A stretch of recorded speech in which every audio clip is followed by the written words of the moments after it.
नमस्कार, तापमान लाइव में आपका स्वागत है। मैं नुजहत जहां। तापमान लाइव की इस प्रस्तुति में चर्चा चिराग पासवान की कथित रूप से रंग बदलती राजनीति की। हाल के दिनों में हुई बात मुलाकात के बाद भी लगता है नीतीश कुमार के खिलाफ चिराग पासवान का गुस्सा शांत नहीं हुआ है।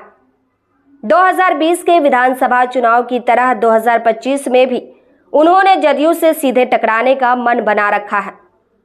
सोमवार को बेगूसराय के मटिहानी में आयोजित अपने अभिनंदन समारोह में उनकी जो भाव भंगिमा दिखी और खुले तौर पर उन्होंने जो कुछ कहा उससे इसकी तस्दीक होती है।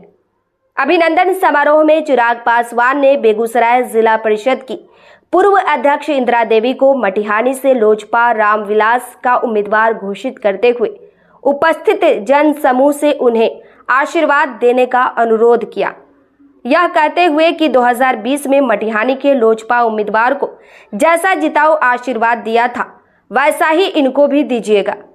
यहाँ गौर करने वाली बात है कि 2020 में तब की लोजपा ने एनडीए और महागठबंधन से अलग पूरे राज्य में 136 उम्मीदवार खड़ा किए थे। उनमें सिर्फ मटिहानी में जीत हासिल हुई थी। उम्मीदवार राजकुमार सिंह थे। राजकुमार सिंह कांग्रेस की उम्मीदवारी के लिए प्रयासरत थे। गठबंधन की विवशता से निराशा मिलने पर लोजपा का उम्मीदवार बन गए।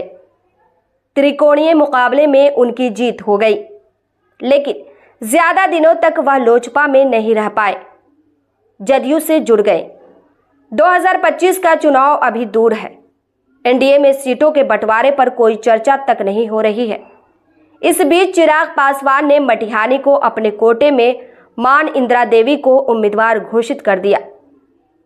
इंदिरा देवी कभी भाजपा के चर्चित नेता रहे अरविंद सिंह की भावज और बाल मुकुंद सिंह की पत्नी है। विश्लेषकों की माने तो चिराग पासवान जिस ढंग से जिद की राजनीति कर रहे हैं उसमें मटिहानी को लेकर एनडीए में रार पसरना करीब करीब तय है। राजकुमार सिंह सिटिंग विधायक है। जदयू के दावे का यह मजबूत आधार है। चिराग पासवान इस आधार पर आगे आगे चल रहे हैं कि पिछले चुनाव में उनकी पार्टी की जीत हुई थी। बहरहाल राजनीति महसूस कर रही है कि चिराग पासवान ने 2024 के संसदीय चुनाव में जिस ढंग से चाचा पशुपति कुमार पारस और चचेरे भाई प्रिंस पासवान समेत उन तमाम बागी सांसदों को जमीन सुंघा दिया, उसी तरह मटिहानी में राजकुमार सिंह को जमीन सुंघाने के लिए वह कोई कसर नहीं छोड़ सकते हैं। एनडीए से अलग चुनाव लड़ना पड़े तो लड़ सकते हैं, परंतु विधायक राजकुमार सिंह को माफ करने के मूड में वह कतई नहीं दिख रहे हैं। आगे आगे देखिए होता है क्या। इस प्रस्तुति में बस इतना ही। फिर मिलते हैं ऐसी ही दूसरी किसी खास खबर के साथ। वरिष्ठ पत्रकार विनोद कर्ण की यह खास रिपोर्ट पसंद आई हो तो अपनी प्रतिक्रिया जरूर दीजिएगा।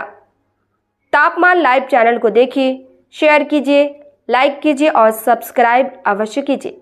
धन्यवाद।